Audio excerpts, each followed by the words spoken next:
Assalamualaikum warahmatullahi wabarakatuh. Alhamdulillah wassalatu wassalamu ala Rasulillah wa ala alihi wa sahbihi wa man walah. Anak-anakku yang Ustaz sayangi, alhamdulillah kembali lagi kita melanjutkan pelajaran kita di pelajaran fikih dan kita masuk di bab yang kelima, yaitu masalah infak. Anak-anakku yang Ustaz sayangi, dalam ibadah dalam ajaran Islam itu adalah sangatlah luas. Ada ibadah yang langsung berhubungan dengan Allah Subhanahu wa taala dan ada juga ibadah yang berkaitan dengan manusia. Kalau ibadah yang langsung berhubungan dengan Allah Subhanahu wa taala, sebagaimana kita ketahui, contohnya seperti salat. Adapun ibadah yang berkaitan dengan manusia, maka itu sangatlah banyak. Contohnya tolong menolong, baik berupa tenaga, jasa, pikiran maupun harta. Islam juga mengajarkan ibadah berupa memberikan harta kepada orang yang membutuhkannya, baik yang bersifat wajib maupun bersifat sunnah. Ada beberapa sebutan bagi suatu pemberian. Yang pertama, pemberian dapat disebut dengan infak, yaitu pemberian secara sukarela. Pemberian seperti ini juga bisa disebut dengan sedekah. Yang kedua, zakat, yaitu pemberian secara wajib dengan takaran tertentu dari harta yang dimiliki untuk mensucikan harta maupun jiwa. Zakat ini tentu sudah kita pelajari di kelas 5. Sebagaimana yang kita ketahui, zakat ada dua macam. Ada zakat mal, ada juga zakat fitrah. Dan zakat ini lebih ditekankan kepada kita kaum muslimin. Kemudian di antara sebutan bagi pemberian yang ketiga adalah hadiah, yaitu pemberian sebagai penghargaan atau penghormatan. Yang keempat, pemberian ada juga yang disebut dengan hibah, yaitu pemberian kepada seseorang yang dikehendaki, bukan sebagai balas jasa. Dan yang kelima, wakaf, yaitu pemberian yang ditunjukkan untuk kepentingan umum, boleh diambil manfaatnya, tetapi barangnya tidak boleh diperjualbelikan. Anak-anakku yang Ustaz sayangi, sekarang kita masuk ke inti permasalahan kita, yaitu masalah infak. Infak atau dengan istilah lain disebut juga dengan sedekah, secara khusus diartikan dengan memberikan sebagian harta benda yang dimiliki untuk sesuatu yang diridhai oleh Allah Subhanahu wa taala. Tujuannya yaitu untuk mendapatkan ridha Allah Subhanahu wa taala, bukan untuk pamer, ria.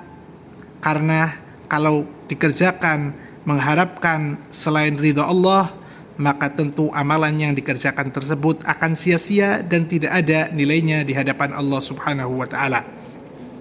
Maka keikhlasan adalah sesuatu yang sangat penting di dalam beribadah kepada Allah Subhanahu wa taala.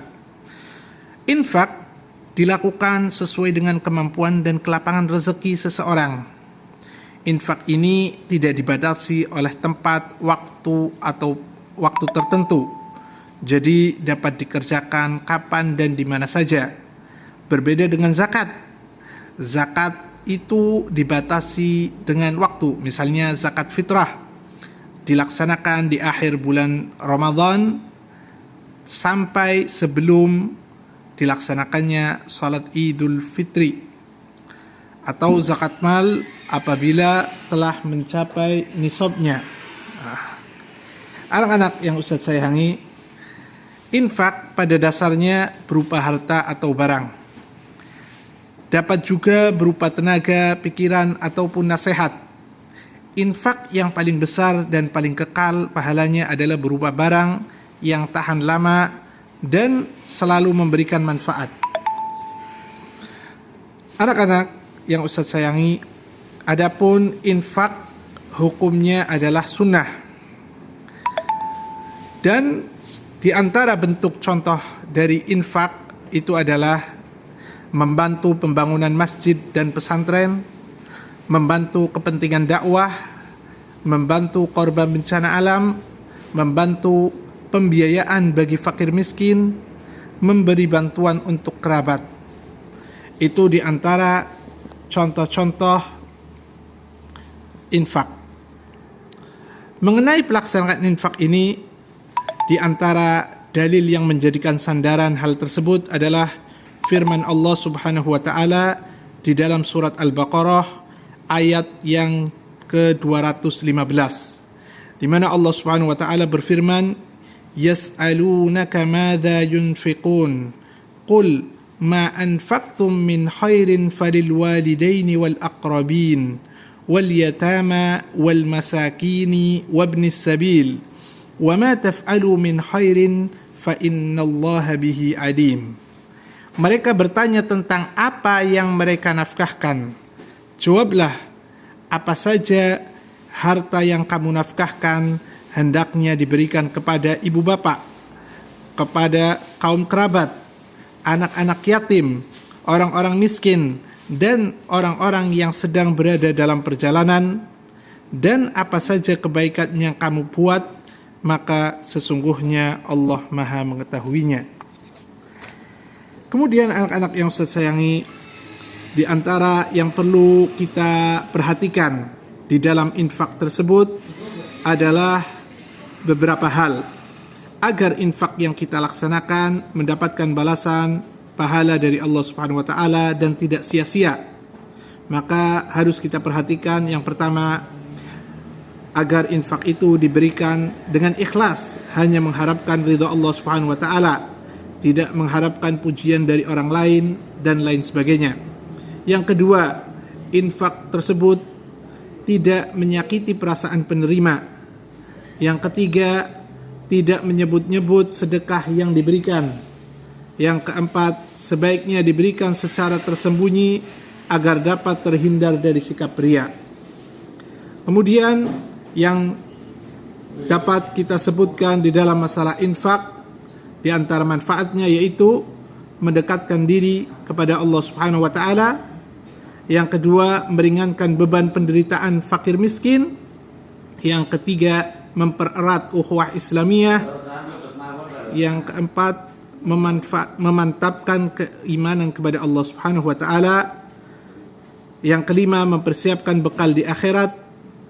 Dan yang keenam, mewujudkan kesejahteraan dalam masyarakat. Yang ketujuh, di antara manfaat dari infak yaitu menghilangkan sifat kikir. Yang kedelapan, meningkatkan kepedulian sosial terhadap sesama. Yang kesembilan, memajukan lembaga-lembaga Islam, dalam hal ini yang menyalurkan infak atau sedekah.